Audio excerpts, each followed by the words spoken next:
أعوذ بالله من الشيطان الرجيم. بسم الله الرحمن الرحيم.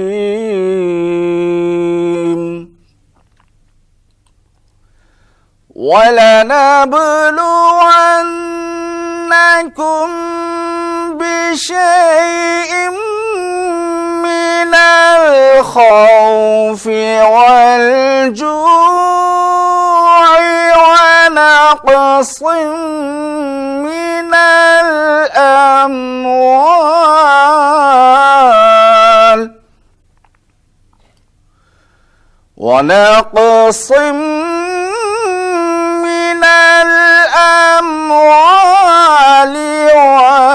والأنفس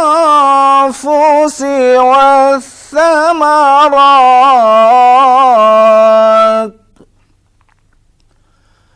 وبشر الصابرين.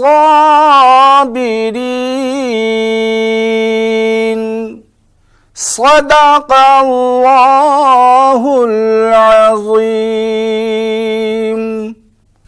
نحمده ونصلي على رسوله الكريم.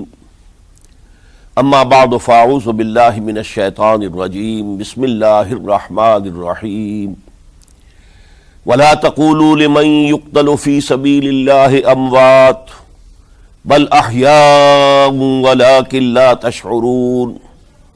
وَلَنَبْلُوَنَّكُمْ بِشَيْءٍ مِّنَ الْخَوْفِ وَالْجُوعِ وَنَقْصٍ مِّنَ الْأَمْوَالِ وَالْأَنفُسِ وَالثَّمَرَاتِ وَبَشِّرِ الصَّابِرِينَ الَّذِينَ إِذَا أَصَابَتْهُمْ مُصِيبَةٌ قَالُوا إِنَّا لِلَّهِ وَإِنَّا إِلَيْهِ رَاجِعُونَ. أُولَئِكَ عَلَيْهِمْ صَلَوَاتٌ مِّن رَّبِّهِمْ وَرَحْمَةٌ وَأُولَئِكَ هُمُ الْمُهْتَدُونَ. صدق اللہ العظیم. رب اشرح لي صدری ویسر لي امری واحلل عقدۃ من لسانی یفقہوا قولی. اللہم ربنا الہمنا رشدنا واعذنا من شرور انفسنا. اللہم ارنا الحق حقا وارزقنا اتباعہ وارنا الباطل باطلا وارزقنا اجتنابہ. آمین یا رب العالمین. معزز حاضرین اور محترم ناظرین و سامعین، السلام علیکم ورحمۃ اللہ وبرکاتہ.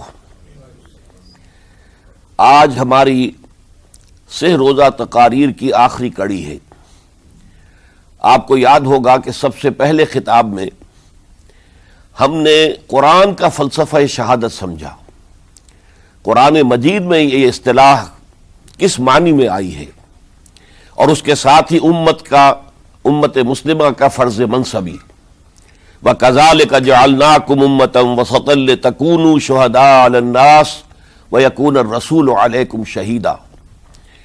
تو اللہ کے دین کو بالفعل قائم کرنے کے لیے، تاکہ نوع انسانی پر ایک ابدی حجت قائم ہو جائے کہ اللہ کا دین قابل عمل ہے، اسے قائم کیا جا سکتا ہے، اور یہ بہترین سماجی نظام ہے. پولیٹیکو سوشو اکنامک سسٹم اس سے بہتر آج تک چشم فلک نے نہیں دیکھا.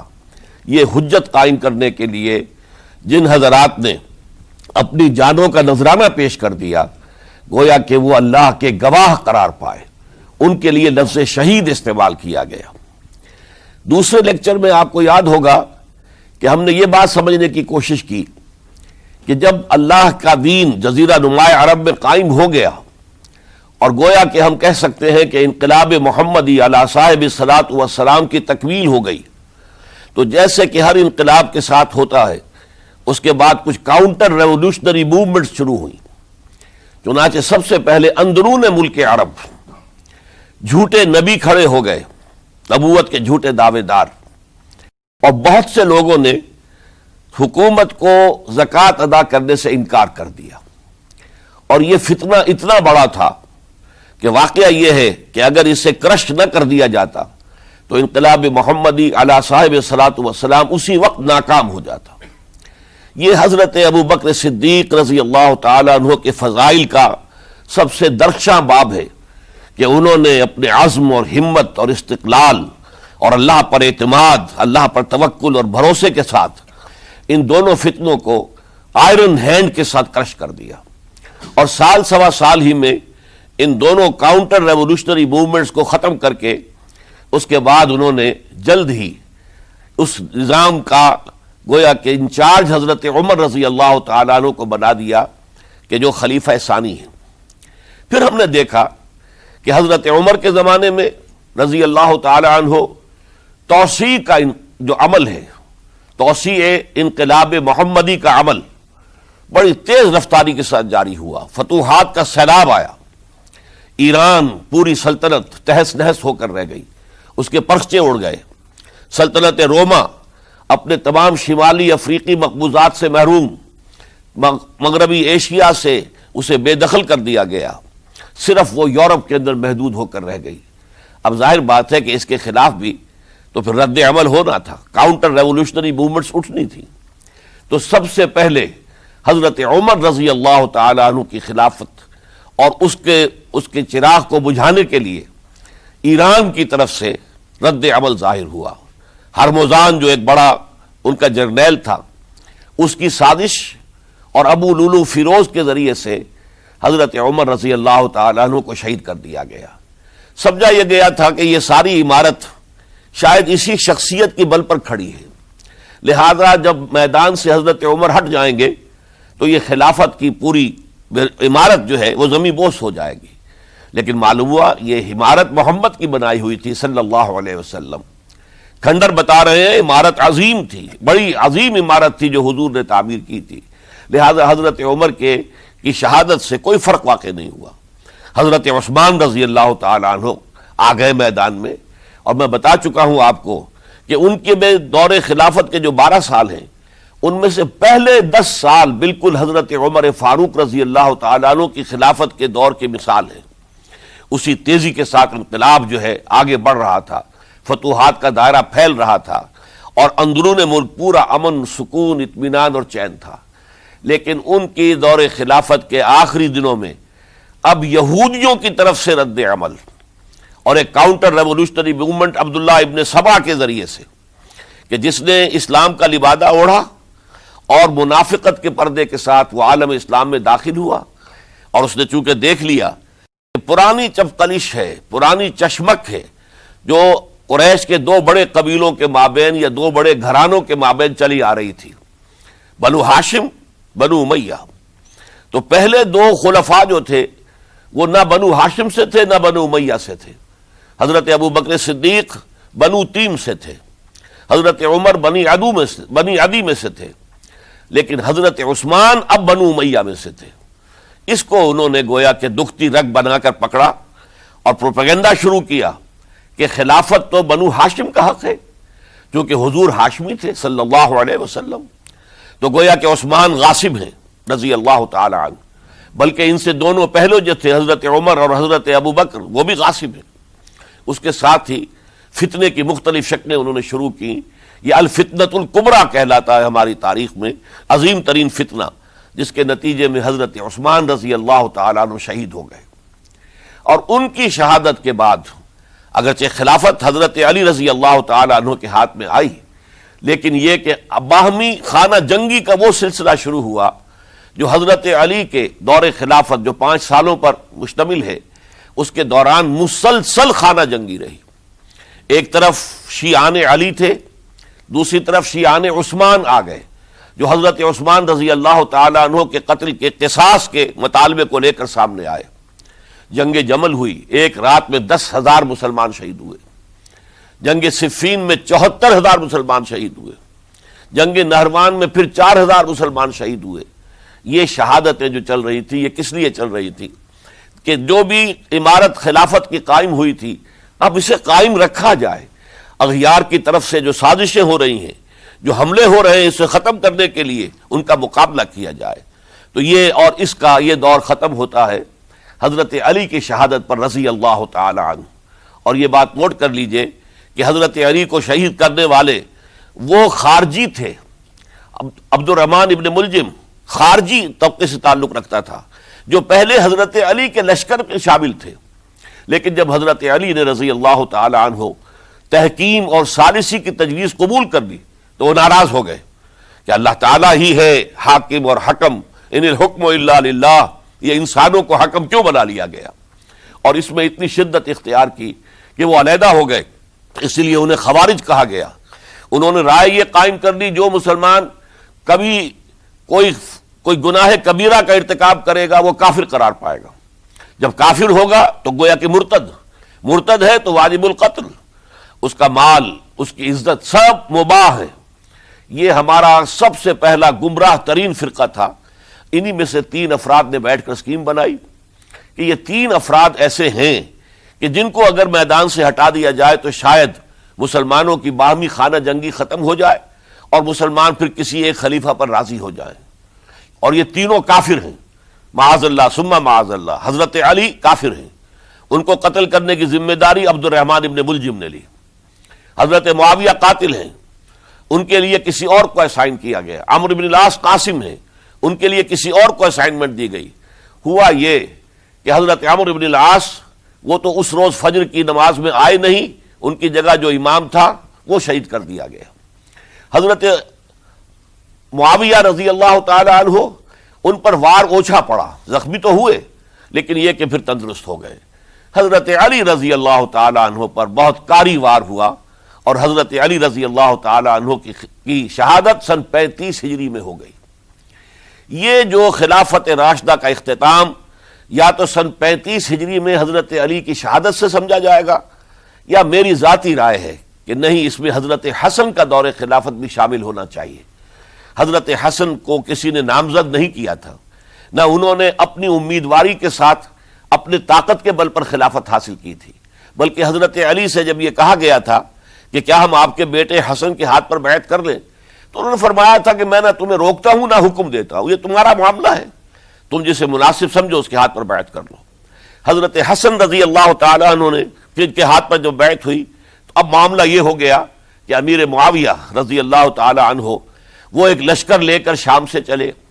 حضرت حسن 50,000 آدمیوں کے ساتھ ادھر سے نکلے، لیکن یہ ہے کہ انہیں محسوس ہو گیا تھا کہ میرے ساتھیوں میں ایسا فسادی عنصر بھی موجود ہے جو عبداللہ ابن سبا کے ساتھیوں میں سے، کہ وہ کسی اچھے کام کو پسند نہیں کرتا، لہذا انہوں نے پھر صلح کی پیشکش کی۔ حضرت معاویہ کو پیغام بھیجا کہ میں مصالحت چاہتا ہوں، بتائیے شرائط کیا ہیں۔ حضرت معاویہ نے بلینک پیپر بھیج دیا، سادہ کاغذ، کہ آپ جو شرائط چاہیں اس پر لکھ دیں، وہ مجھے قبول ہوں گے۔ حضرت حسن نے رضی اللہ تعالیٰ عنہ شرائط لکھ دی، حضرت معاویہ نے قبول کر لی، تو حضرت حسن دستبردار ہو گئے خلافت کے دعوے سے، اور اس کے بعد پھر حضرت امیر معاویہ کی خلافت کی بیعت کی گئی۔ اس سے پہلے انہوں نے خلافت کی بیعت نہیں لی تھی۔ یہ ہے سن 41 ہجری، اور اسے عام الجماع کہا جاتا ہے، یعنی یہ اختتام ہے مسلمانوں کی خانہ جنگی کے دور کا۔ پھر جمعیت ایک ہو گئی، پھر عالم اسلام متحد ہو گیا۔ اب پورا کا پورا عالم اسلام حضرت امیر معاویہ کے زیر خلافت تھا۔ اور حضرت امیر معاویہ کون ہیں؟ وہ خود ایک صحابی رسول ہیں، جلیل القدر صحابی رسول ہیں، اور آپ کو میں نے کل بھی بتایا تھا کہ حضرت معاویہ رضی اللہ تعالی عنہ کی ایک ہمشیرہ ام حبیبہ رضی اللہ تعالی عنہ حضور کے ازواج مطہرات میں سے ہیں، تو حضور کے گویا کے برادر نسبتی ہوئے۔ جو چند لوگ جو وحی کے لکھنے پر جو کاتبین وحی جو حضور نے مقرر کیے تھے، ان میں سے ایک حضرت معاویہ بھی ہے۔ پھر حضرت معاویہ کے لیے حضور کی دعا ہمیں ملتی ہے، اللہم اجعلہ ہادیا مہدیا، اے اللہ اسے ہادی ہدایت دینے والا بنا دے اور مہدی بنا دے جو ہدایت یافتہ ہو۔ تو یہ ان کی شان ہے۔ اور پھر یہ کہ ان کے زمانے میں جب عالم اسلام متحد ہو گیا، داخلی خلفشار ختم ہو گیا، تو فتوحات کا سلسلہ بھی دوبارہ جاری ہو گیا۔ حضرت علی رضی اللہ تعالیٰ عنہ کے 5 سالہ دور خلافت میں کوئی توسیع نہیں ہو سکی تھی دارالاسلام کی، کوئی مزید علاقے جو ہیں سلطنت اسلامی میں شامل نہیں کیے جا سکے تھے، اس لیے کہ سارا معاملہ تو داخلی خلفشار کا تھا۔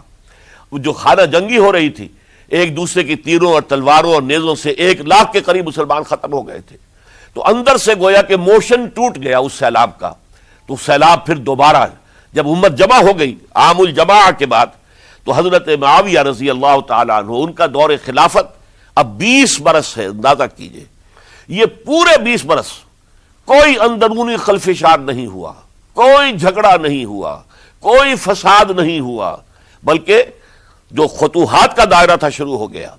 مکرار اور سندھ کے علاقے فتح ہوئے، کابل اور یہ افغانستان کا علاقہ فتح ہوا، ترکستان کے علاقوں کے اندر پیش قدمی ہوئی، ادھر یہ کہ قیصر سلطنت روما کا اس کے مرکزی شہر قسطنطنیہ پر حملہ کیا گیا، جس کے لیے کہ حضور کی حدیث موجود تھی پیشن گوئی کے طور پر، اول جیش یغزو مدینۃ القیصر مغفورون لہم، حضور نے فرمایا تھا کہ جو پہلا لشکر قیصر کے شہر پر حملہ کرے گا تو وہ سب کے سب وہ مغفرت پا جائیں گے، اللہ تعالیٰ ان کی مغفرت فرما دے گا۔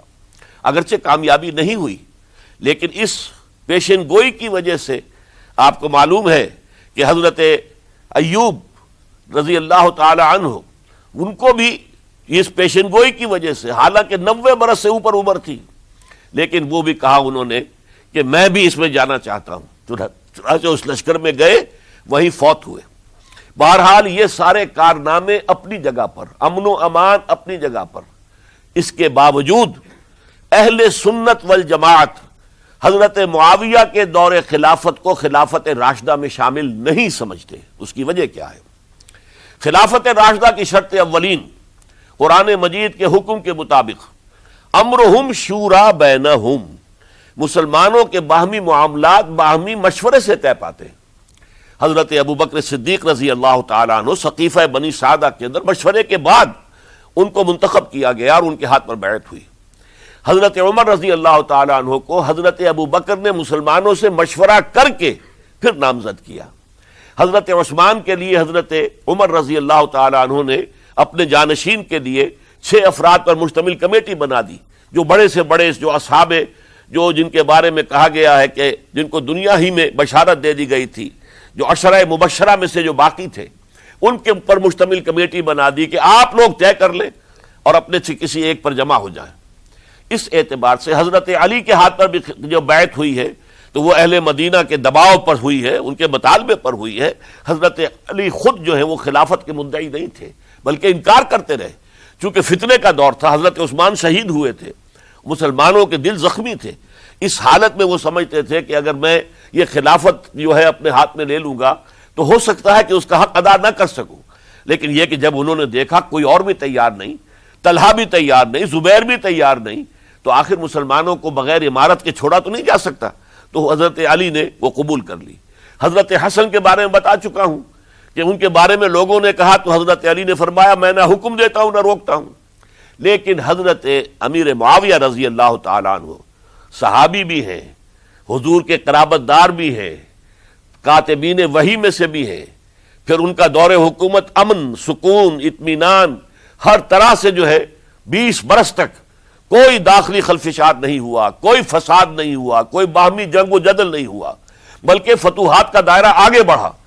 اس کے باوجود چونکہ انہوں نے طاقت سے خلافت حاصل کی، لہذا ان کے دور خلافت کو ہم خلافت راشدہ میں تسلیم نہیں کرتے، حالانکہ وہ خود راشد ہیں، اس لیے کہ تمام صحابہ کرام کے بارے میں سورہ حجرات میں فرمایا وَلَٰكِنَّ اللَّهَ حَبَّبَ إِلَيْكُمُ الْإِيمَانَ وَزَيَّنَهُ فِي قُلُوبِكُمْ وَكَرَّهَ إِلَيْكُمُ الْكُفْرَ وَالْفُسُوقَ وَالْعِصْيَانَ أُولَٰئِكَ هُمُ الرَّاشِدُونَ۔ تمام صحابہ کرام کی شان یہ ہے کہ اللہ تعالیٰ نے ان کے دلوں میں ایمان کو کھبو دیا ہے، ایمان ان کے دلوں میں رچ گیا ہے، بس گیا ہے، جم گیا ہے، اور کفر سے، فسق سے انہیں تبھی نفرت ہو گئی ہے، اور یہ سب کے سب راشدون ہیں، تو تمام صحابہ راشدون ہیں۔ اس اعتبار سے خود حضرت امیر معاویہ بھی راشدون میں شامل ہے، لیکن خلفائے راشدین میں شامل نہیں ہے۔ خلفائے راشدین عام طور پر تو ہم کہتے ہیں حضرت ابوبکر، حضرت عمر، حضرت عثمان، حضرت علی۔ میں نے اپنی ذاتی رائے، حقیر سی رائے عرض کی ہے، اس میں حضرت حسن کا دور بھی شامل ہونا چاہیے 6 مہینے کا، تب وہ 30 برس پورے ہوتے ہیں، جو حدیث میں آیا ہے کہ خلافت جو ہے وہ 30 برس رہے گی، اس کے بعد ملوکیت شروع ہو جائے گی۔ تو ملوکیت کا پہلا قدم یہ تھا کہ حضرت معاویہ نے طاقت سے بزور خلافت حاصل کی، اس لیے ان کو خلیفہ راشد ہم نہیں کہتے۔ البتہ یہ ضرور ہے کہ ان کا دور بہت پرسکون دور تھا۔ البتہ جب 10 برس گزر گئے حضرت معاویہ کے دور حکومت کو، اب میں یہاں لفظ خلافت کی بجائے دور حکومت استعمال کر رہا ہوں، جو کہ خلافت راشدہ سے ذرا اس کا فرق واضح ہو جائے۔ تو اس وقت ایک اور صحابی، جلیل القدر صحابی مغیرہ ابن شعبہ رضی اللہ تعالی عنہ، وہ حضرت معاویہ کے پاس آئے اور انہوں نے یہ کہا کہ دیکھیے، اگر آپ نے اپنے بعد اپنا جانشین نامزد نہ کیا تو ہو سکتا ہے پھر فسادات پیدا ہو جائے، پھر مختلف لوگ خلافت کا دعویٰ لے کر کھڑے ہو جائیں، پھر خانہ جنگی ہو جائے۔ 5 برس کی خانہ جنگی میں 1 لاکھ سے زیادہ مسلمان شہید ہو چکے ہیں، قتل ہو چکے ہیں، ہلاک ہو چکے ہیں۔ اب دوبارہ وہی دور نہ آ جائے، لہذا آپ اپنا جانشین نامزد کر دیجئے۔ امیر معاویہ ریلیکٹنٹ تھے، لیکن انہوں نے دلائل دیے، دلائل مضبوط تھے۔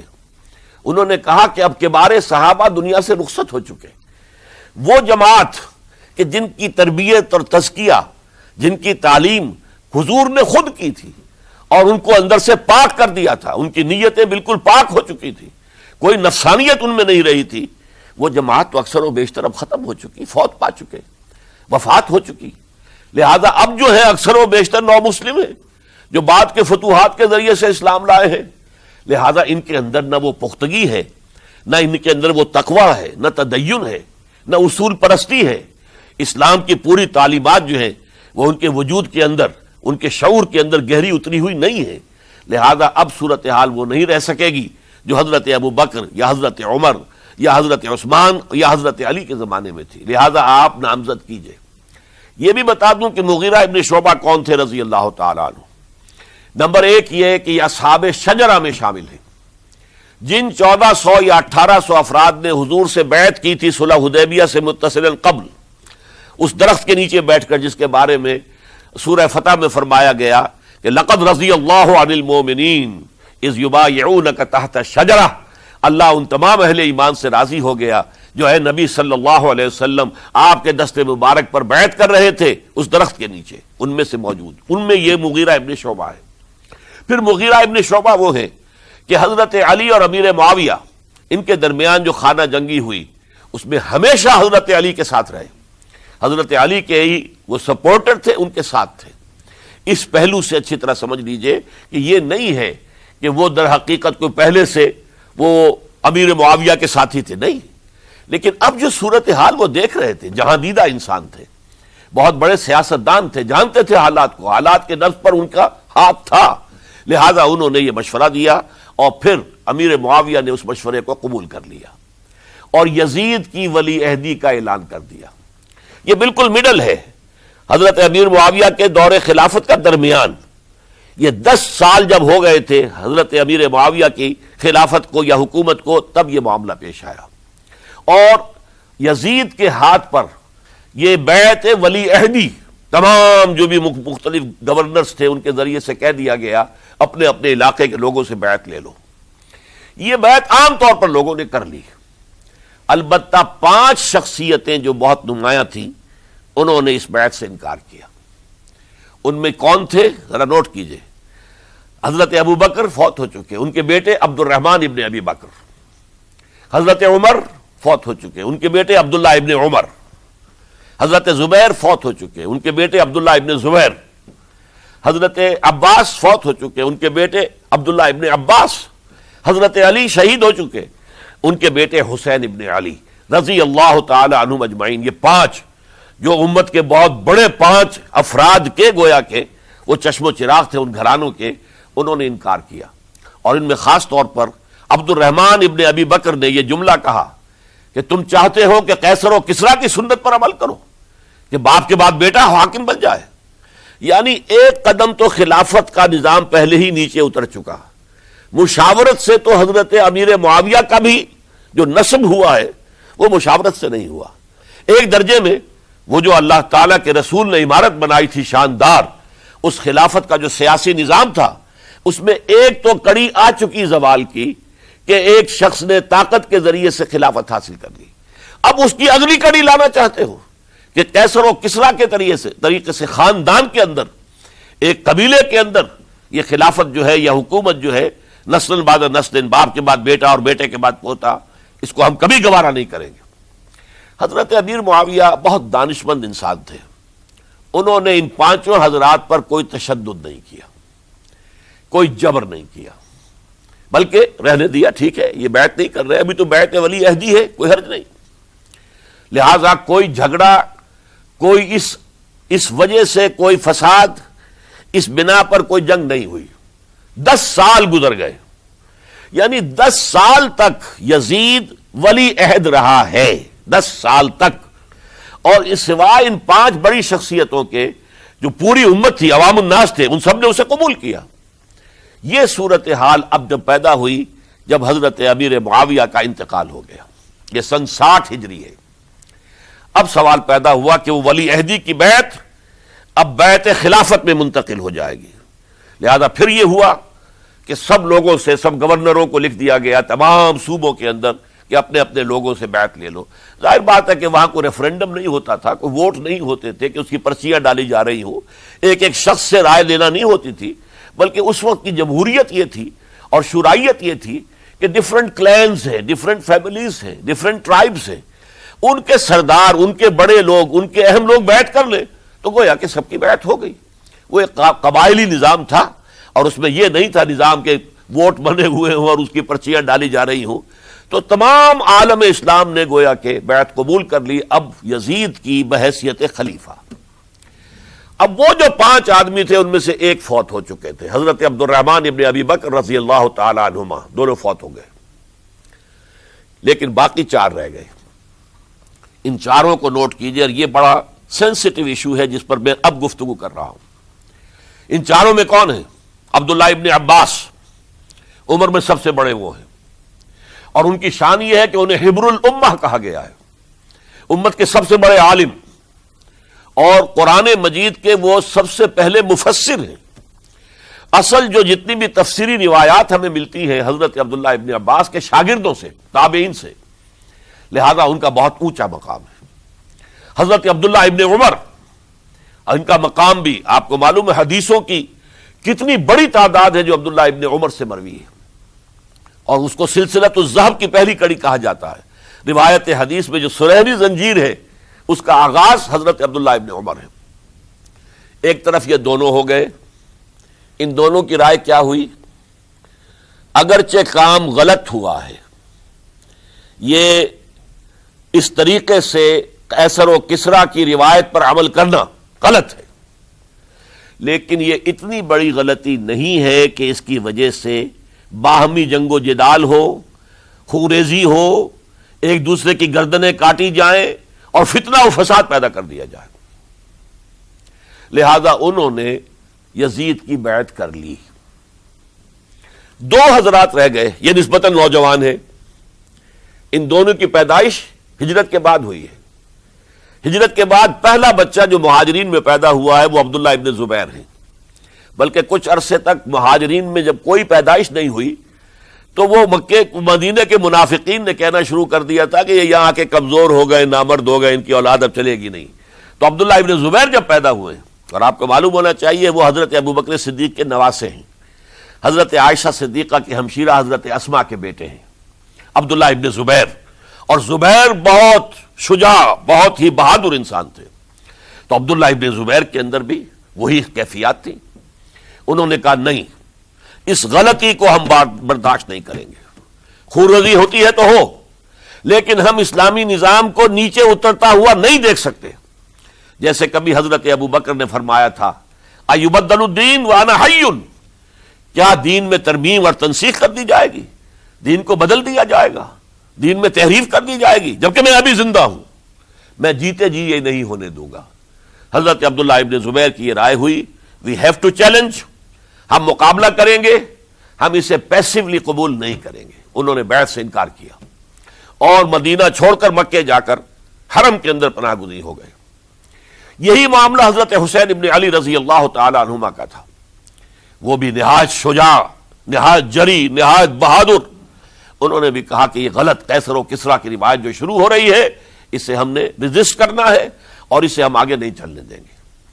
ان پر بھی جب دباؤ ڈالا گیا کہ بیعت کرو تو وہ کچھ وقت مان کر کہ دیکھیے میں ایسا شخص نہیں ہوں کہ تنہائی میں علیحدہ کمرے میں بیٹھ کر بیعت کروں، جب عمومی بیعت لوگے تم سب سے تو میں بھی آ جاؤں گا، اس وقت لوگ فیصلہ کریں گے۔ تو بس اس وجہ سے پھر وہ گورنر جو تھا اس وقت مدینے کا، اسے اجازت لے کر آ گئے اور راتوں رات وہاں سے نکل کر وہ بھی مکے پہنچ گئے۔ تو اب یہ چار جو ہیں دو گروہوں میں تقسیم ہو گئے، 2+2۔ دو کی رائے یہ ہوئی کہ بات غلط ہے، لیکن اس کی بنا پر خون ریزی، جنگ و جدال، جنگ آپس میں خون ریزی کرنا یہ صحیح نہیں ہے، بلکہ مصلحت اس میں ہے کہ اس کو قبول کر لیا جائے۔ پھر اللہ تعالیٰ کو بہتر حالات پیدا کرے گا اس کے ذریعے سے، تعلیم کے ذریعے، تلقین کے ذریعے سے، جیسے نبی اکرم صلی اللہ علیہ وسلم نے اتنا عظیم انقلاب برپا کیا تھا۔ ہم کوشش کریں گے کہ نظام حکومت کی اصلاح ہو جائے، لیکن اس وقت اگر ہم اڑ گئے تو پھر گویا کہ خون ریزی اور فساد اور باہمی جو جنگ ہے وہ شروع ہو جائے گی۔ اور دو حضرات کی رائے ہوئی کہ نہیں، ہمیں ہر صورت میں رجسٹ کرنا ہے، خون ریزی ہوتی ہے تو ہو، ہمیں جانے دینی پڑتی ہے تو دیں گے، ہم شہادت قبول کریں گے، لیکن اس غلطی کو قبول نہیں کر سکتے۔ تو میں اس کے لیے عرض کر رہا ہوں، یہ تیسری شہادتوں کا جو دور شروع ہوا ہے، پہلا شہادتوں کا دور حضور کا دور، دین کو قائم کرنے کی جد و جہد میں جنہوں نے جانیں دی ہیں۔ دوسرا دور اس دین کے خلاف جو کاؤنٹر ریولوشنری موومنٹس آئی ہیں ان کو رفع کرنے کے لیے جانے دینا، ہزاروں صحابہ کی جانیں اس میں بھی گئی ہیں، وہ مسیلمہ ابن کذاب ہو یا مانعین زکوٰۃ ہو، ان کے خلاف جو جہاد ہوا۔ پھر ظاہر بات ہے کہ حضرت عثمان رضی اللہ تعالیٰ عنہ کے بعد جو فساد ہوا، وہ شہادتیں کیا تھی؟ اس دین کے نظام کو قائم رکھنے کے لیے، انٹیکٹ رہے، دشمن اس کے اندر رکھنے ڈالنے میں کامیاب نہ ہو جائے۔ اب تیسرا دور وہ آ رہا ہے کہ جبکہ داخلی طور پر اس نظام خلافت کے اندر زوال شروع ہو رہا ہے، اس زوال کو روکنے کے لیے کہ وہ اپنی اصل جو خلافت کا نظام اللہ نے اور اس کے رسول نے دیا ہے اس کی بنیاد پر قائم رہے، لہذا ہم رجسٹ کریں گے اس تبدیلی کو اور میدان میں آ کر مقابلہ کریں گے۔ یہ حضرت عبداللہ ابن زبیر رضی اللہ تعالی عنہما اور حسین ابن علی رضی اللہ تعالی عنہما، اب ان دونوں میں ایک اختلاف ہوا۔ حضرت عبداللہ ابن زبیر کی رائے یہ تھی کہ یہ مکہ ہے، یہ اللہ کا گھر ہے، یہ حرم ہے، اور یہاں کے لوگ بہت سے برے اثرات سے ابھی تک بچے ہوئے ہیں، پاک ہیں، لہذا ہمیں یہاں رہنا چاہیے۔ اس کو مرکز بنا کر ظاہر بات ہے اسی مکے سے محمد الرسول اللہ صلی اللہ علیہ وسلم نے دعوت شروع کی تھی، وہیں سے وہ پھیل کر جو ہے ایک عظیم انقلاب کی شکل اس نے اختیار کی تھی، ایک عظیم مملکت جو ہے حضور چھوڑ کر گئے تھے۔ تو ہمیں مکے میں رہ کر ہی اپنی تحریک شروع کرنی چاہیے، لیکن ادھر حضرت علی کے پاس پیغام آ رہے تھے کوفے سے۔ کوفہ چونکہ حضرت حسین کے پاس پیغام آ رہے تھے کوفے سے، چونکہ کوفے کو حضرت علی نے دار الخلافہ بنا لیا تھا، اور وہاں سمجھا جاتا تھا کہ حضرت علی کے ہمدرد اور حضرت شیعان علی جنہیں ہم کہیں، ان کے ساتھی ہم خیال یہ لوگ ہیں کثرت کے ساتھ، اور وہاں سے اب خطوط کا تانتا شروع ہو گیا، آپ یہاں آئیے، ہم بےتاب ہیں، آپ کا استقبال کریں گے، آپ کے ہاتھ پر بیعت کریں گے، تاکہ یہ جو قیصر و کسریٰ کی سنت شروع ہو رہی ہے اس کو روکا جا سکے۔ وہ تانتا بندھا ہوا ہے خطوط کا۔ تو حضرت حسین رضی اللہ تعالیٰ عنہ نے فیصلہ کر لیا کہ میں کوفے جاؤں گا۔ حضرت زبیر روکتے رہ گئے کہ نہیں، کوفیوں پر اعتماد نہ کیجیے، یہ زبانی کلامی ساتھ دیتے ہیں، جب ڈنڈا چلتا ہے تو پھر یہ ہٹ جاتے ہیں میدان سے، ان پر اعتماد نہ کریں آپ، لہذا یہی مکے میں رہیے اور ہم دونوں مل کر ایک بڑی طاقت بن جائیں گے، اور یہ مکہ جو ہے ہمارے لیے حصار ہے، یہ ہمارے لیے پناہ گاہ ہے، یہاں سے اس دعوت کا آغاز کیا جائے۔ اب یہ افسوس ہے، اسے اللہ کی مشیت سمجھا جائے، اللہ کی مرضی ہے، جو کچھ ہوتا ہے وہ تو بے اذن رب ہوتا ہے، اللہ اپنی مصلحتوں سے ہم سے زیادہ واقف ہے، ہم تو نہیں سمجھ سکتے۔ حضرت حسین نے فیصلہ کیا اور ڈٹ گئے اس فیصلے پر کہ میں کوفے جاؤں گا۔ اب یہ بھی بات قرآن مجید میں آیا ہے، حضور سے خطاب کر کے فرمایا گیا فَإِذَا عَزَمْتَ فَتَوَكَّلْ عَلَى اللَّهِ، جب ایک مرتبہ آپ ایک ارادہ کر لیں تو پھر اللہ پر توکل کیجئے، پھر یہ نہیں کہ کبھی آگے کبھی پیچھے جاؤں یا نہ جاؤں، یہ نہیں، یہ تردد یہ نہیں، بلکہ یہ کہ ایک فیصلہ کر کے ڈٹ جائیے، اس لیے کہ جو بھی نتیجہ ہے وہ تو اللہ کے ہاتھ میں ہے، لہذا اللہ پر توکل کیجئے۔ فَإِذَا عَزَمْتَ فَتَوَكَّلْ عَلَى اللَّهِ، لہذا سب نے سمجھایا حضرت حسین کو کہ آپ کوفے نہ جائیں، سمجھانے والوں میں حضرت عمر بھی تھے رضی اللہ، حضرت عبداللہ ابن عمر بھی تھے رضی اللہ تعالی عنہ، اگرچہ کوئی قرابت داری جو ہے قریبی نہیں تھی، لیکن بہرحال امت کی ایک شخصیت، عظیم شخصیت تھے۔ سمجھانے میں سب سے زیادہ زور صرف کیا ہے حضرت عبداللہ ابن عباس نے رضی اللہ تعالی عنہما۔ اور حضرت عبداللہ ابن عباس کون ہیں؟ ایک رشتے سے حضرت حسین کے چچا ہیں، ایک رشتے سے حضرت حسین کے نانا ہیں۔ کیوں؟ حضرت علی اور حضرت عبداللہ ابن عباس چچا زاد بھائی ہیں، عباس کے بیٹے، ابو طالب کے بیٹے، عباس اور ابو طالب بھائی ہیں۔ تو یہ فرسٹ کزن تھے حضرت علی اور عبداللہ ابن عباس رضی اللہ تعالی عنہ، لہذا انہوں نے جب کہا تو گویا کہ ایک چچا، ایک بزرگ سمجھا رہا ہے۔ اور دوسرے رشتے سے حضور نانا تھے حضرت حسین کے، اور حضور بھی کزن تھے حضرت عبداللہ ابن عباس کے، چچا زاد بھائی ہیں۔ اس حوالے سے سمجھ لیجئے کہ حضور کے کزن نانا کے درجے میں آ گئے، تو یہ دو رشتے تھے حضرت عبداللہ ابن عباس کے، اور انہوں نے بڑی الہا و زاری کے ساتھ، بڑی اپنے مقام سے نیچے اتر کر خوشامد کی ہے، حسین خدا کے لیے باز آ جاؤ، حسین خدا کے لیے باز آ جاؤ، حسین اگر جانا ہی ہے تو اپنے بال بچوں کو لے کر نہ جاؤ۔ جس طریقے سے تمہارے باپ حضرت علی رضی اللہ تعالیٰ عنہ کو کوفہ کے اندر ذبح کر دیا گیا، کہیں ایسا نہ ہو کہ تمہیں بھی تمہارے بال بچوں کے سامنے ذبح کر دیا جائے، باز آ جاؤ۔ لیکن حضرت حسین، اب اللہ کی طرف سے ان کے دل میں ایک ارادہ پختہ ہو چکا تھا، اور انہوں نے حضرت مسلم بن عقیل کو بھیجا تھا کہ جاؤ میری طرف سے کوفے والوں سے بیعت لے اور پھر مجھے اطلاع دو۔ وہ گئے، وہاں 12,000 افراد نے بیعت کر لی۔ اب ان کا خط آ گیا کہ یہاں تو فضا بالکل ہموار ہے، اتنے لوگوں نے بیعت کی ہے، باقی بھی جیسے ہی آپ سامنے آ جائیں گے سب بیعت کر لیں گے، لہذا یہاں پر وہ ریزسٹنس کے لیے گویا کہ ہمارے پاس طاقت اس کوفے کے اندر بہت مضبوط طاقت ہوگی کہ ہم یزید کی حکومت کے خلاف ریزسٹ کر سکیں۔ اس کے بعد ہوا کیا؟ یزید نے عبید اللہ ابن زیاد کو گورنر بنا کر بھیج دیا۔ یہ شخص تھا بہت ڈنڈا چلانے والا، اس نے سختیاں شروع کی تو بہت سے لوگ اس بیعت سے تائب ہو گئے، لیکن مسلم بن عقیل وہ میدان میں آئے، اور ان کے ساتھ ہزاروں آدمی آ گئے جنہوں نے بیعت کی تھی، ابھی تک بیعت پر قائم تھے، اور انہوں نے گورنر کے گھر کا گھیراؤ کر لیا۔ گورنر کے ساتھ 30-40 آدمی تھے کل، وہ چھتوں پر چڑھ گئے، وہاں سے پتھراؤ کیا، اور وہاں سے جو 30-40 آدمی کوفے کے تھے ان سے کہا تم اپنے اپنے لوگوں کو کہو کہ چلے جائیں واپس یہاں سے۔ انہوں نے اوپر سے کہنا شروع کیا، ڈرایا، بہت خوفناک نتیجہ نکلے گا، اب عبید اللہ ابن زیاد تم سب کو ہلاک کر دے گا۔ ایک ایک کر کے بھیڑ چھٹتی چلی گئی اور صرف چند افراد رہ گئے، اور اس کے نتیجے میں حضرت مسلم بن عقیل شہید کر دیے گئے، بلکہ ایک شخص ہانی نے انہیں پناہ دی تھی کوفے میں، ان کو بھی قتل کر دیا گیا، شہید کر دیا گیا۔ اس پر یہ ہے کہ انہوں نے ایک شخص کے ذریعے سے پیغام دیا قتل کیے جانے سے پہلے کہ دیکھو میرا تو وقت آ گیا ہے، میں تو اب قتل ہو جاؤں گا، شہید کر دیا جاؤں گا، تو میرا پیغام حسین تک پہنچا دو رضی اللہ تعالی عنہ کہ یہاں یہ بغاوت ہو گئی، لوگوں نے، کوفیوں نے، الکوفی لا یوفی، کوفی جو ہے وہ پورا نہیں کرتا اپنے عہد کو اور وفا کو، اس کا ایک ثبوت ہمیں مل گیا ہے کہ سب کے سب منحرف ہو گئے بیعت سے، آپ جہاں تک آ گئے وہاں سے واپس چلے جائیے۔ جب حضرت حسین کے پاس یہ پیغام پہنچا اور انہوں نے ارادہ کیا کہ ٹھیک ہے یہ تو حالات بدل گئے، لہذا واپس چلنا چاہیے، شاید عبداللہ ابن زبیر کی رائے ہی صحیح ہے، ہمیں مکے ہی میں بیٹھ کر کام کرنا چاہیے، لیکن اب جو ہے عرب کا ایک خاص مزاج ہے۔ حضرت مسلم بن عقیل کے بیٹے آڑے آ گئے، اب ہم اپنے باپ کے خون کا قصاص لیے بغیر نہیں جائیں گے، اور حضرت حسین رضی اللہ تعالیٰ عنہ بامروت انسان، شریف النفس انسان، کیسے ممکن تھا، غیرت مند غیور انسان، وہ کیسے ان کی بات کو رد کر دیتا؟ لہذا اچھا چلو چلتے ہیں کوفے کی طرف۔ آگے بڑھتے چلے گئے، کربلا میں پہنچ گئے، جو کچھ وہاں ہوا ہے پھر آپ کو معلوم ہے۔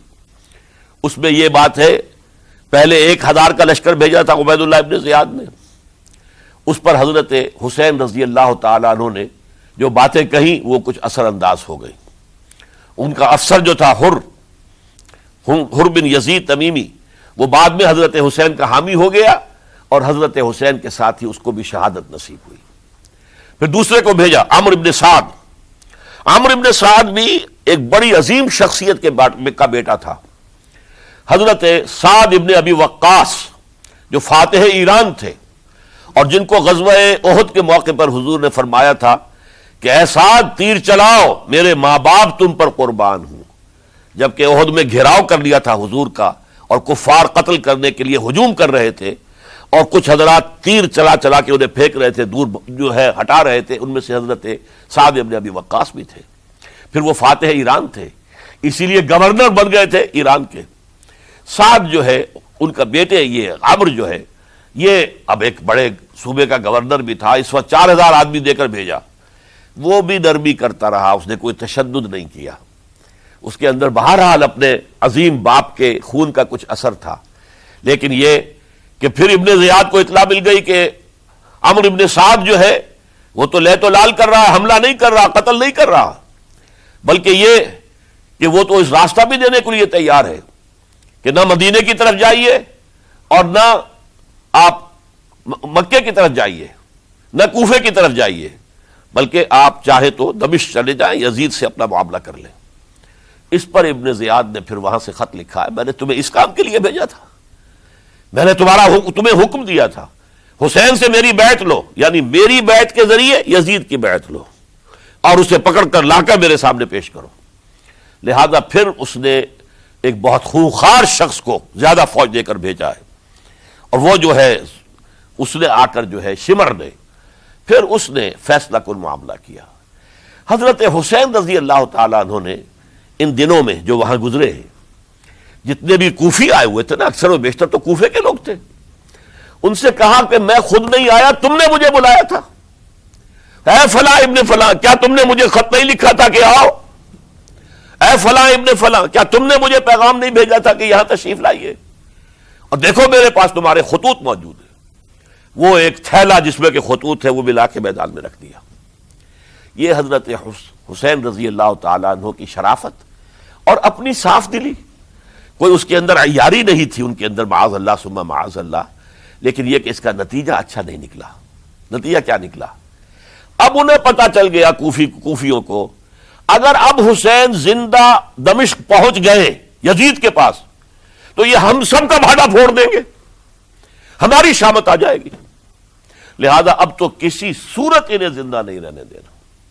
یہ ایک بڑا اہم واقعہ نوٹ کر لیجیے اس کو، اس لیے کہ حضرت حسین نے ایک ایک کا نام لے کر اے فلاں ابن فلاں، اے فلاں ابن فلاں، اے فلاں ابن فلاں، کیا تم نے خط نہیں لکھا تھا؟ کیا تمہارا پیغام نہیں تھا؟ اب انہوں نے دیکھا کہ یہ بھانڈا اگر یزید کے ہاں جا کر پھوڑ دیا گیا تو پھر ہماری خیر نہیں ہوگی. یہی وجہ ہے حضرت حسین کو شہید کرنے کے بعد، یہ نوٹ کر لیجئے، 72 آدمی تھے کل، جس کو کہہ لیں لشکر حضرت حسین کا رضی اللہ تعالیٰ عنہ. ان میں سے 20 خاندان بنی ہاشم کے چشم و چراغ تھے. وہ بڑی بہادری سے لڑے ہیں، بڑی بہادری سے لڑے، ایک ایک نے لڑ کر جان دی ہے، بہت سو کو مارا ہے. یقاتلون فی سبیل اللہ فیقتلون ویقتلون، قتل کر بھی رہے تھے، قتل ہو بھی رہے تھے، ایک ایک کر کے قتل ہو رہے تھے، شہید ہو رہے تھے. 20 جو ہے خاندان بنی ہاشم میں سے شہید ہوئے ہیں. حضرت حسین رضی اللہ تعالیٰ عنہ کا ایک بہت ہی انفنٹ چھوٹا بچہ وہ بھی شہید ہوا ہے. باقی سب مرد، تمام مرد، سوائے ایک حضرت حسین کے بیٹے حضرت علی بن حسین زین العابدین کہلائے بعد میں، وہ بیمار تھے، وہ جنگ میں حصہ نہیں لے سکتے تھے، وہ بچ گئے صرف. اچھا حضرت حسین شہید ہو گئے، یہ ہے 10 محرم الحرام سن 61 ہجری. کیا مطلب ہے؟ حضور کے انتقال کے ٹھیک 50 برس بعد، سن 11 ہجری میں حضور کا انتقال، اور سن 61 ہجری میں حضور کے نواسے اور جن کے بارے میں حضور نے فرمایا سیدہ شباب اہل الجنہ، حضرت حسین شہید کر دیے گئے. اور اس کے بعد اس لشکر نے خیموں کو آگ لگا دی. یہاں نکتہ سمجھ لیجئے، آگ کیوں لگائی؟ انہیں معلوم تھا ہمارے خلاف ڈاکومنٹری پروف موجود ہے وہاں پر، وہ ہمارے خطوط کے تھیلے وہاں موجود ہیں، اگر وہ باقی رہ گئے تو ہماری شامت آ جائے گی، ہمیں کون بچائے گا؟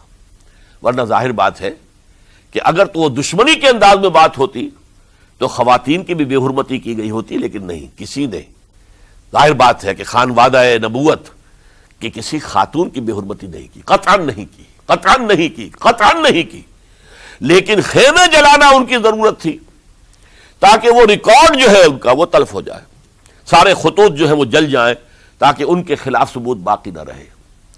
یہ عظیم سانحہ کربلا ہے۔ اب چونکہ یہ ہماری تاریخ کے ان واقعات میں سے ہے جس پر بہت کچھ اختلافات ہیں، مختلف گروہوں کی تعبیرات بہت مختلف ہیں۔ ایک طرف اہل تشیع کا اپنا بیان ہے، دوسری طرف اہل سنت کا ایک اجماعی بیان ہے، تیسری طرف کچھ ایسے لوگ پیدا ہو گئے ہیں جو حضرت حسین رضی اللہ تعالیٰ عنہ پر الزام لگا رہے ہیں اہل سنت میں سے کہ وہ تو حکومت کے طالب تھے، اقتدار کے خواہش مند تھے، واجب القتل تھے۔ معاذ اللہ ثم معاذ اللہ ثم معاذ اللہ۔ حضرت حسین اگرچہ صغار صحابہ میں سے تھے، یعنی حضور کی حیات طیبہ میں ابھی چھوٹے بچے تھے، لیکن ان کا شمار صحابہ میں ہے، اور پھر یہ وہ شخص ہے جو حضور کی گود میں کھیلا ہے، یہ وہ ہے جو حضور کے شانوں کے اوپر جس نے سواری کی ہے۔ علامہ اقبال نے جیسے حضرت اسماعیل کے لیے کہا ہے کہ وہ فیضان نظر تھا یا کہ مکتب کی کرامت تھی، سکھائے کس نے اسماعیل کو آداب فرزندی۔ ظاہر بات ہے حضرت اسماعیل کسی اسکول اور مدرسے دارالعلوم میں پڑھے نہیں تھے کہ وہاں پتہ چلتا کہ والد کا حق کیا ہے۔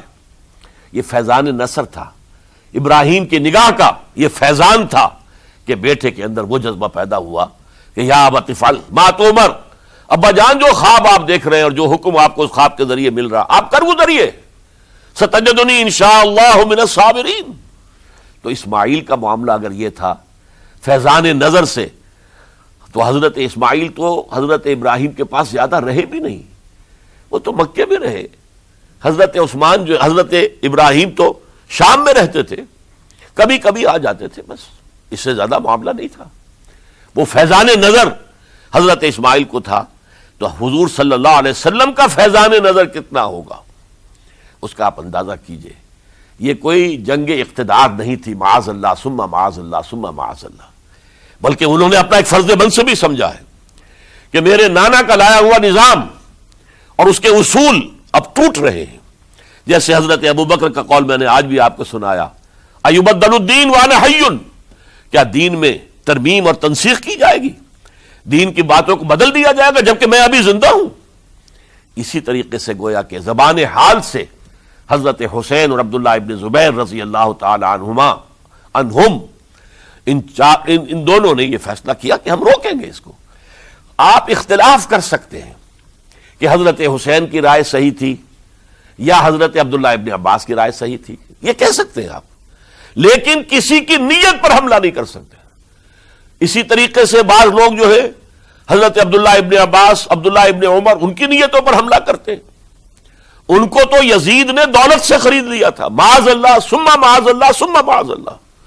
یہ دونوں جلیل القدر صحابہ ہیں، یہ تو صغار صحابہ میں سے نہیں ہیں، یہ جوان تھے پورے حضور کے زمانے میں، جنگوں میں حصہ لیا ہے۔ حضرت عبداللہ ابن عمر نے، عبداللہ ابن عباس نے رضی اللہ تعالیٰ عنہما، انہیں کوئی رقم نہیں خرید سکتی تھی، کوئی دولت نہیں خرید سکتی تھی۔ جو رائے انہوں نے قائم کی دیانتاً قائم کی۔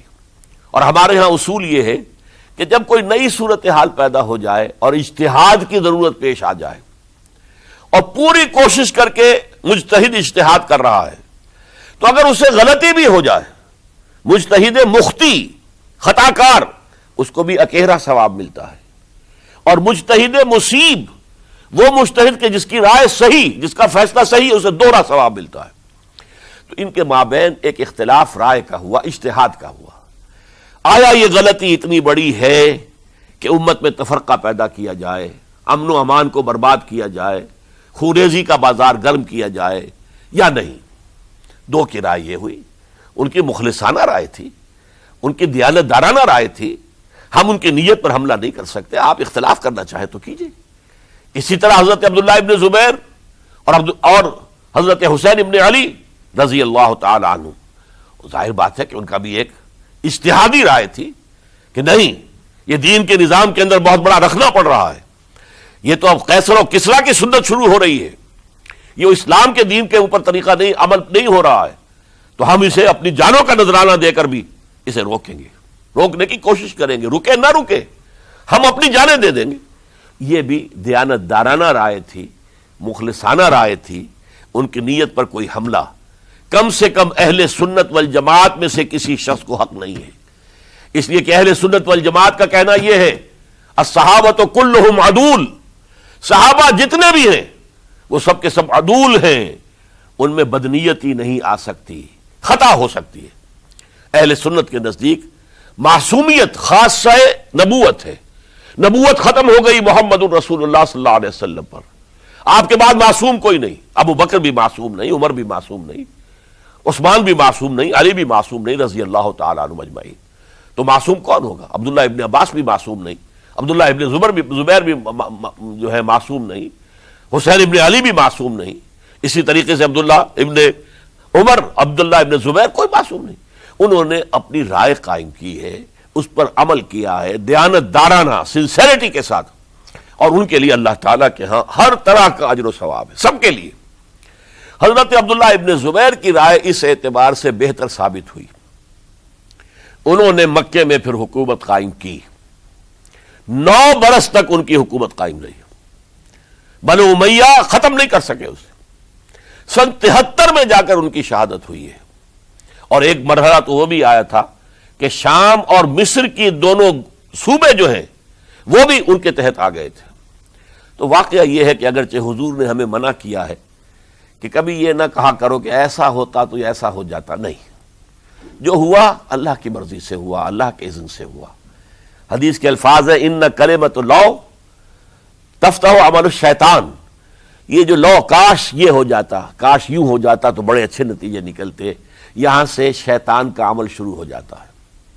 ورنہ واقعہ یہ ہے کہ دل سے یہ بات نکلتی ہے، اگر حضرت حسین اور عبداللہ ابن زبیر یکجا ہو جاتے اور مکے کو اپنا مرکز بنا کر جو عظیم مقصد انہوں نے اپنے سامنے رکھا تھا کہ یہ جو روایت غلط آ رہی ہے اسلام کے دینی سیاسی نظام کے اندر، اس کو ہم روکیں گے، تو اللہ تعالیٰ انہیں کامیابی عطا فرما دیتا۔ لیکن یہ پھر ہم کہیں گے ما شاء اللہ کان وما لم یشاء لم یکن، جو اللہ نے چاہا وہ ہوا، اور جو اللہ نے نہیں چاہا وہ نہیں ہوا۔ حضرت حسین کو وہ عظیم شہادت اللہ نے دینی تھی، وہ اونچا مقام عطا کرنا تھا، اور پھر ان کی عظیمت، ان کا صبر، ان کا ثبات، ان کا استقلال، معلوم ہوا کہ اللہ تعالیٰ نے انسانوں کے اندر کتنی کچھ طاقت رکھی ہوئی ہے اور کتنی کچھ صلاحیتیں اللہ نے ودیعت کی ہیں۔ وہ جس طرح ڈٹے رہے، کھڑے رہے، واقعہ یہ ہے کہ وہ بھی نوع انسانی کے لیے ہمیشہ کے لیے ایک سبق ہے، اور وہ سبق یہ ہے کہ آپ حق، جو بھی آپ حق سمجھیں اس حق کے اوپر ڈٹ کر کھڑے ہو جائیں، اور اس میں پرواہ نہ کیجئے کہ آپ کی نفری کم ہے یا آپ کے ساتھ تعداد زیادہ، کوئی خیال نہ کیجئے، اس کے فکر نہ کیجئے کہ حالات ادھر ہیں یا ادھر ہیں، حالات سازگار آپ کے دشمن کے ساتھ ہیں یا آپ کے ساتھ ہیں، کوئی فکر نہ کیجئے۔ حق حق ہے، اس کا ساتھ دینا لازم ہے، اس کے لیے جان دے دینا یہ سب سے بڑی کامیابی ہے۔ وَلَا تَقُولُوا لِمَن يُقْتَلُ فِي سَبِيلِ اللَّهِ أَمْوَاتٌ، ہرگز نہ کہنا ان کو جو اللہ کی راہ میں قتل ہو جائیں کہ وہ مردہ ہیں، بل احیاء، وہ تو زندہ ہیں، وَلَٰكِن لَا تَشْعُرُونَ، تمہیں شعور نہیں ہے۔ وَلَنَبْلُوَنَّكُمْ، اب یہ تمام مسلمانوں سے خطاب ہو رہا ہے، ہم تمہیں لازماً آزمائیں گے، بِشَيْءٍ مِّنَ الْخَوْفِ، خوف سے، وَالْجُوعِ، اور بھوک اور فقر و فاقے سے۔ حضرت حسین اور ان کے ساتھیوں کو پیاس کے ذریعے سے آزمایا گیا ہے، حالانکہ دریا دور نہیں ہے لیکن پانی بند کر دیا گیا، کیسی کیسی شدت اور کیسے کیسے سخت حالات کا سامنا کیا، لیکن جھکے نہیں، گردن نہیں جھکی، ڈٹے رہے اپنے موقف کے اوپر۔ وَلَنَبْلُوَنَّكُمْ بِشَيْءٍ مِّنَ الْخَوْفِ وَالْجُوعِ وَنَقْصٍ مِّنَ الْأَمْوَالِ وَالْأَنفُسِ وَالثَّمَرَاتِ، اور ہم تمہیں جانی اور مالی نقصانات کے ذریعے سے آزمائیں گے۔ وَبَشِّرِ الصَّابِرِينَ، اور اے نبی بشارت دے دیجئے صبر کرنے والوں کو۔ الَّذِينَ إِذَا أَصَابَتْهُمْ مُصِیبَةٌ، وہ کہ جن کو اگر کوئی مصیبت آئے، ان پر نازل ہو جائے، قالوا، تو وہ کہیں گے اِنَّا لِلَّهِ وَإِنَّا إِلَيْهِ رَاجِعُونَ، ہم اللہ ہی کے ہیں، اللہ ہی کی طرف ہمیں لوٹ جانا ہے۔ أُولَٰئِكَ عَلَيْهِمْ صَلَوَاتٌ مِّن رَّبِّهِمْ وَرَحْمَةٌ، یہ ہیں وہ جن پر ان کے رب کی طرف سے صلوات ہیں، درود ہے اور رحمت ہے، وَأُولَٰئِكَ هُمُ الْمُهْتَدُونَ، اور یہی ہدایت یافتہ ہے۔ اللہم ربنا اجعلنا منہم، اللہم ربنا اجعلنا منہم۔ میرے اور آپ کے لیے سبق یہ ہے، صرف حضرت حسین کا کوئی دن بنا لینا یہ نہیں، ٹھیک ہے یاد تازہ کیجئے، بہت اچھی بات ہے، لیکن اس کا نتیجہ یہ نکلنا چاہیے کہ اگر حضرت حسین نے اپنی ہی نہیں، اپنے خاندان کی، اپنے اعزاء و اقربا کی، اپنے ساتھیوں کی جانوں کی قربانی پیش کر دی حق کے لیے، تو ہمیں بھی فیصلہ اور سبق یہ لینا چاہیے کہ ہمیں حق کا ساتھ دینا ہے، ہر شے بعد آباد، چاہے اس کے نتائج کچھ بھی نکلے۔ اقول قولی ھذا واستغفر اللہ لی ولکم ولسائر المسلمین والمسلمات۔ جسے دیکھنی ہو جنت وہ نبی کے در سے گزرے، وہ جدھر سے گزرے یہ ادھر سے گزرے۔